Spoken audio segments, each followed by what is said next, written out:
Hello everyone, it's Anita, and in today's video I'm going to share with you some tips how you can get books for free or just very affordable. I have the utmost respect for authors and independent bookstores, so I'm not trying to scam them or something like that. Also, I'm not going to share some illegal websites with you. Yes, there are actually some illegal websites where you can download books, but please don't do that. I hope these tips are going to help. These tips are going to be from free to most expensive, basically.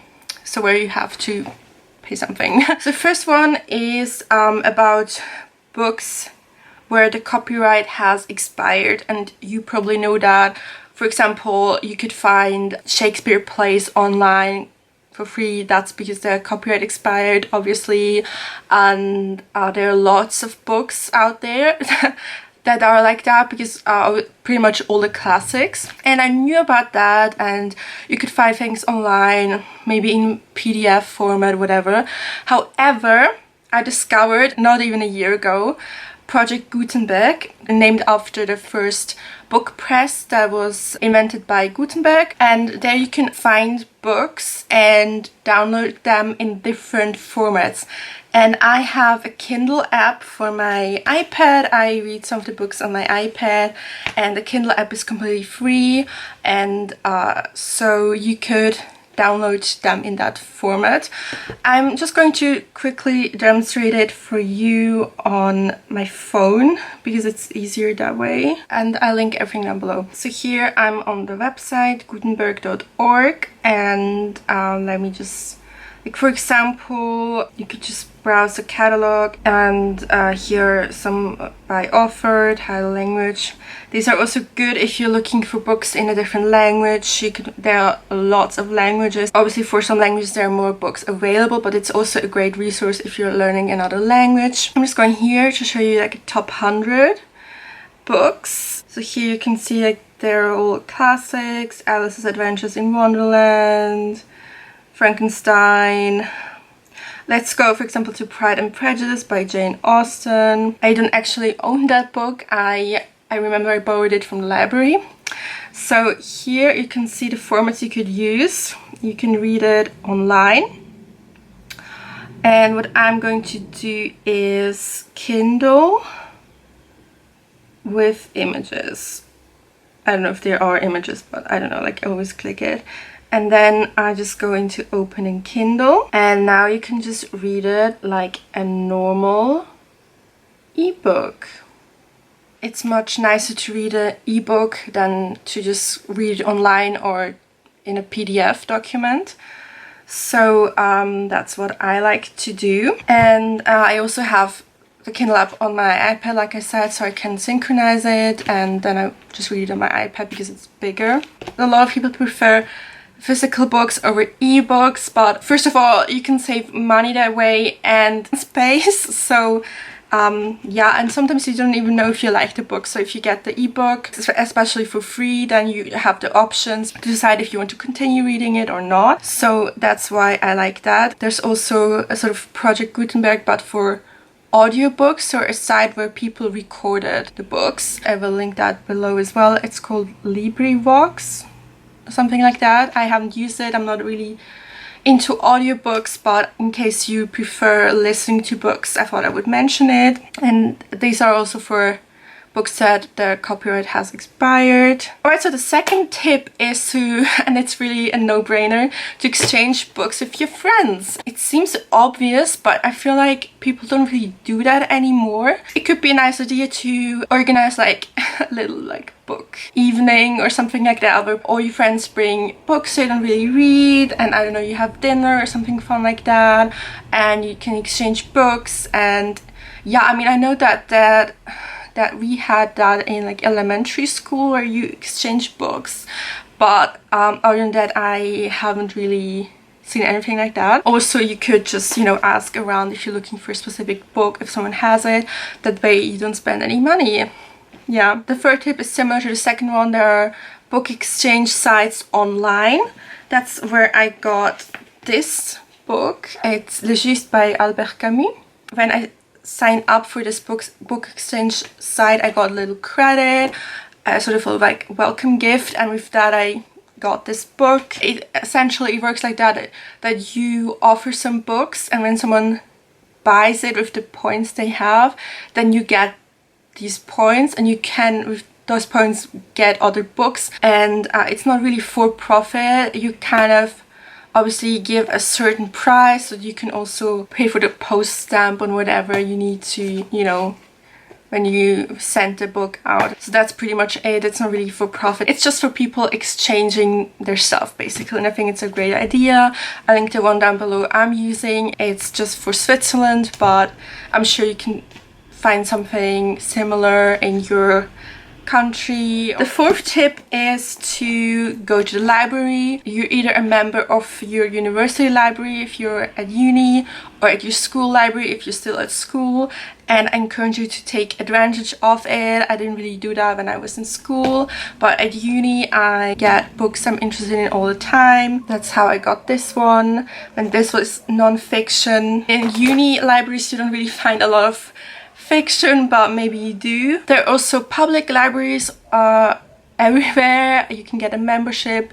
It's not that much. If you use it a lot, you will save a lot of money. If there are books they don't have, you can ask the library to get them. The fifth tip is to use those free trials you sometimes get for audiobooks or ebooks.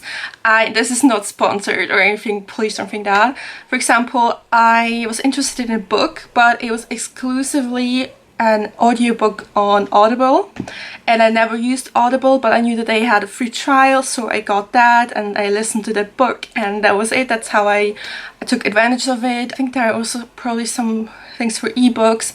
Like sometimes you find stuff like that and you can try the subscription services for free. That's really nice. Alright, so let's go to the options where you have to pay something. My sixth tip is to go to a secondhand store. There are sometimes also secondhand bookstores. I never encountered a secondhand bookstore. I just went to a secondhand shop, and that's where I found one of my favorite books. It's Thousand Splendid Suns by Khaled Hosseini. It's really beautiful. I love it, and I only bought it, I think they put the price on here, for 2 Swiss francs. And funny story, I didn't really realize it when I bought it, but in the back, like really in the back of the book, I found $11. So a $10 bill and a $1 bill. So I kind of got money for that book. I don't know how it got there. I don't know who put it there. It's very interesting, and I didn't spend the money. I kept it. I thought it was like my good luck money or something like that. Okay, so let's go to number 7, and that is to get ebooks. Ebooks are pretty much all the time cheaper than the physical book. Again, I understand that a lot of people prefer reading physical books. I prefer that myself, but sometimes you just have to save the money and save the trees. Maybe that's also a reason why. Also sometimes, depending on where you live, like the shipping is really expensive, so, or they don't have the book in your bookstores. Number 8 is to sign up for cashback. There are loads and loads of cashback websites. If you're from Switzerland and you know me personally, get in touch with me so I can recommend you that one website, and you can get 5 Swiss francs and I get 5 Swiss francs. There are cashback websites that have some partners, and you would usually find also bookstores on there. So if you buy from that bookstore, you will get a certain percentage back, so cash back. And I don't know, for example, it's 3%, 5%, something like that. And that's obviously a great way to save money. I mean, yeah, it doesn't seem a lot, but if you buy textbooks for uni, for example, and it can add up. So yeah, I hope that you have these websites in your country. It might be worth to check them out. Number 9 is to subscribe to newsletters or get a membership for bookstores. If you sign up for newsletters, you will sometimes receive some promo codes, like, I don't know, like 20% off. One time I got 20% off on Valentine's Day, and I used that code to buy a textbook for uni, which I know is romantic. I don't know, like I thought that was funny.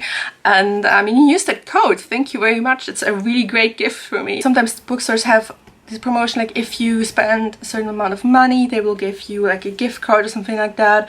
Or if another bookstore, I have a membership where I pay, it's not really a lot, I think it's like 10 or 12 Swiss francs or something like that, but I always have 20% off of German books, and every other month I get additional promo codes, for example, that I can get 2 books for 30% off, or that I can get like DVDs for 10% off or something like that, you know.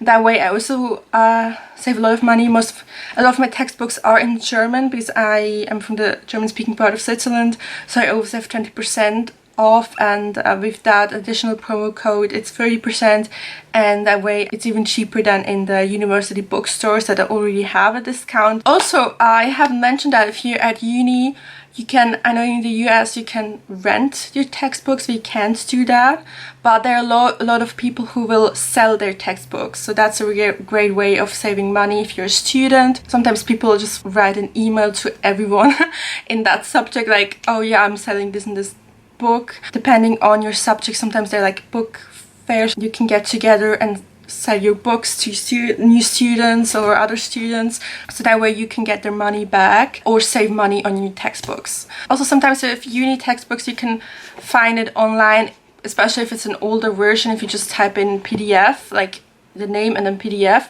I never had that luck, but sometimes they will put it online. For example, a different university will put it online or something like that, so that's really helpful. Or you can get the textbook from your uni library. I mean, if you're the first one there.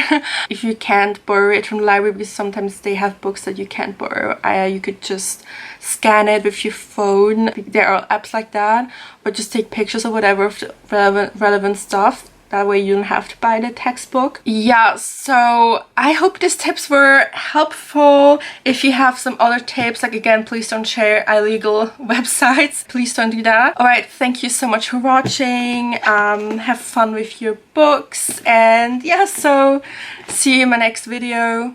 Bye!